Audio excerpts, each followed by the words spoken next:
gas prices nationwide are starting to decrease. This gas station here only at $5.45 in comparison to the $5.80 that it was a week ago. But experts warn that this decrease in prices might not last for too long. Violence among students in the Clark County School District is at an all-time high, where just recently, a 16-year-old boy was arrested for attempting to sexually assault and murder his teacher. Now parents are demanding answers from the district as to what they plan on doing to fight this violence in the upcoming school year. Take a look at this building right behind me, reduced to rubble for the second time in less than a year.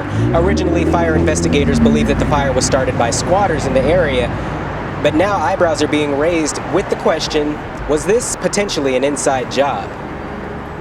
Remember the lion exhibit at the MGM Grand? Whatever happened to the lions?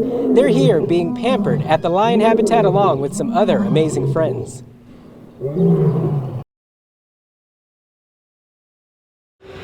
The Colorado River is one of the largest bodies of water across the western portion of the United States, and for the first time in history, the federal government has declared a water shortage. But what does that mean for Lake Mead and locals here in Las Vegas?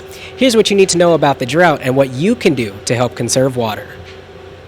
Soaring temperatures and less melting ice are to blame for a drought affecting the Colorado River and neighboring water sources. We're in the midst of the longest sustained drought that we've seen along the Colorado River. And quite frankly, there's just less water going in than there is going out.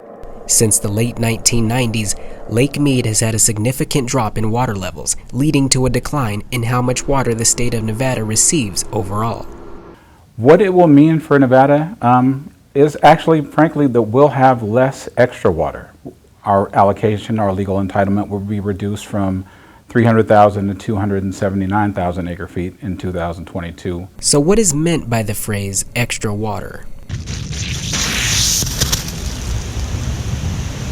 Any water that is not considered necessity, including grass used on lawns, street medians, and even football fields, fall under the category. Here in Nevada, we have an advantage that not every state has. The water that is consumed from inside of your homes has little to no impact on the water levels in Lake Mead. Here in Southern Nevada, one of the things that makes us unique is that we return everything that we use indoors back to Lake Mead. So we could go to every hotel room and every hotel room across the strip, turn on the faucet, flush every toilet, and it's not going to deplete from the amount that we pull from the Colorado River because everything that we use here indoors is recycled and returned to Lake Mead. The removal of that 4,000 acre feet of ornamental turf that we have in our community will save us 9.5 billion gallons of water annually.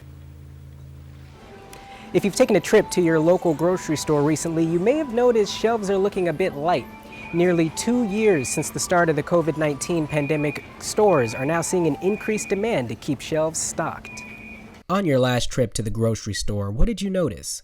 If it's empty shelves and holes throughout the aisles, you've hit the mark. I would say it fluctuates. We have some good weeks, but we also have some really bad weeks where, it looks like Swiss cheese when you're walking down an aisle. Nearly 2 years after the start of the pandemic, grocery chains are now faced with even more problems. Inventory becoming increasingly challenging for stores to get a hold of. It's definitely across the board. Produce, not so much, as until recently we've started seeing some shortages. Meat, that's a continuous thing. There's a real shortfall in chicken right now. With the lack of available products comes an increase in pricing, the pandemic being the root of the cause. COVID-19 has created a lot of economic complications, including rapid price increases across the world economy. People see it at the gas pumps, the grocery stores, and elsewhere. In addition to a spike in prices, an ongoing national labor shortage, companies struggling to transport freight as truck drivers are down 80,000 according to the American Truckers Association. As the Omicron variant surges, many locals here in the Valley are choosing to work from home, others leaving their jobs entirely. As associates come to work, a lot of them do catch COVID. They go out for, the mandatory required time that the CDC states, and then they come back.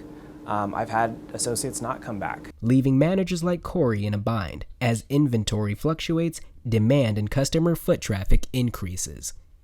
And as COVID-19 continues to be the largest ongoing global crisis, store inventory levels are expected to continue to fluctuate as prices remain high. Reporting in Las Vegas, I'm Anthony Ramos, University Speaks. It's really affecting me. It sucks. It's tough. Comments directly from the UNLV's student body. As inflation continues to increase, these students are directly feeling the effects. I can't really work as much because I'm super busy and I have to fill my tank like every 2 weeks. I only work part-time. And,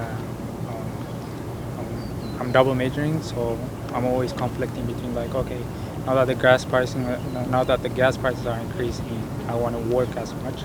Gas prices now seeming more stressful than some exams. The cost of living on the rise, but what about the cost of an education? UNLV Student Body Vice President Abraham Lugo tells us that tuition increases aren't a guarantee but cannot be ruled out. We haven't heard of any dramatic tuition increases this coming year, thankfully. So hopefully it'll remain that way.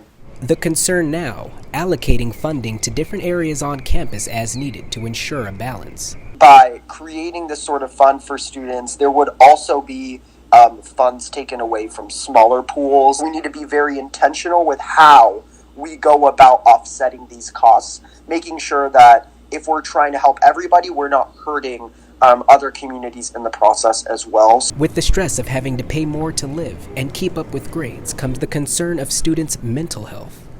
As mental health begins to unfortunately deteriorate again, we have to be very methodical about making sure that everybody knows that they have support.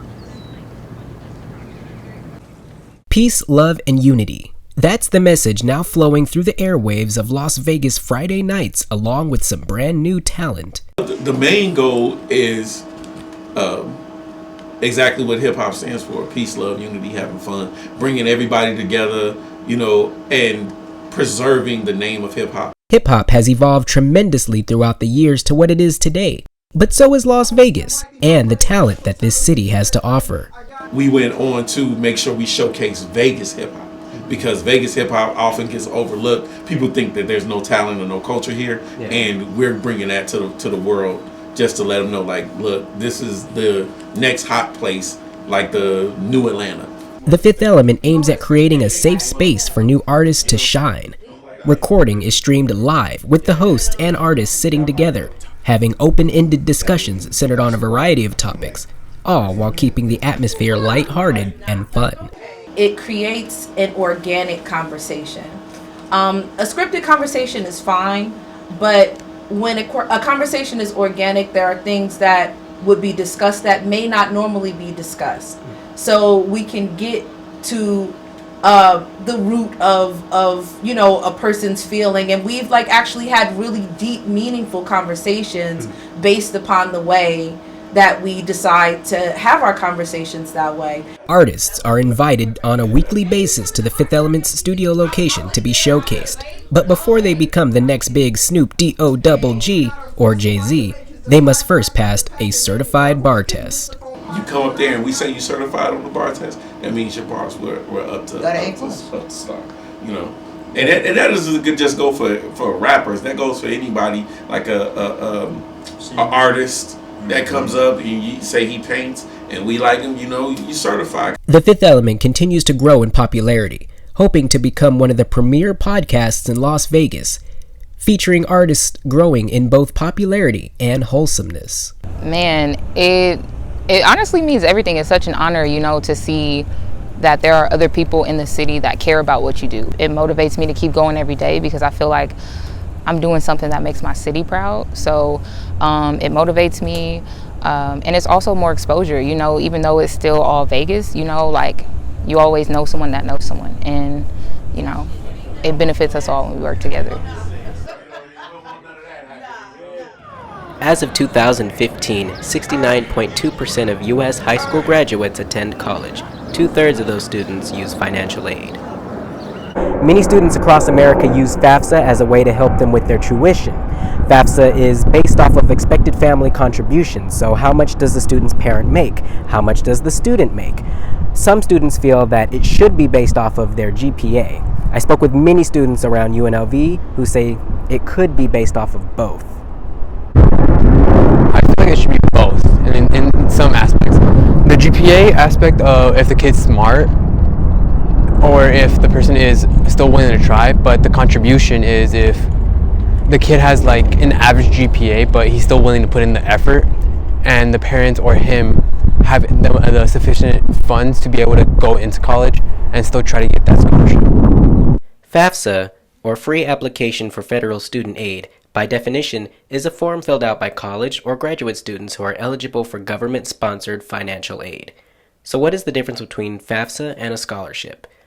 A scholarship, all students are eligible as long as they meet the required standards, which tend to include year, GPA, and for some, an essay requirement. However, a scholarship tends to have much larger selection pool depending on who is offering the scholarship. FAFSA, anyone can fill out the application as long as they are students seeking a higher education. They must fill out the application through the U.S. Department of Education's website by the appropriate due date. It's on a need-to-have basis, and it's first come, first serve. College tuition is undoubtedly costly, and students who are ineligible for scholarships use FAFSA as their alternate route to pay their tuition. I feel like it should be based off of basically the family's contribution and how much they bring in, just because, I mean, we're here in college, we should have a high GPA, we should be really trying, but I get it, there are students here that are like based off of, come here because of their parents and they have money, this and that, but there's really students who are here with a high GPA and also don't have enough money, but they are really trying to make it and be something here. FAFSA continues to be based off of expected family contribution, with over 18 million applications submitted as of 2018.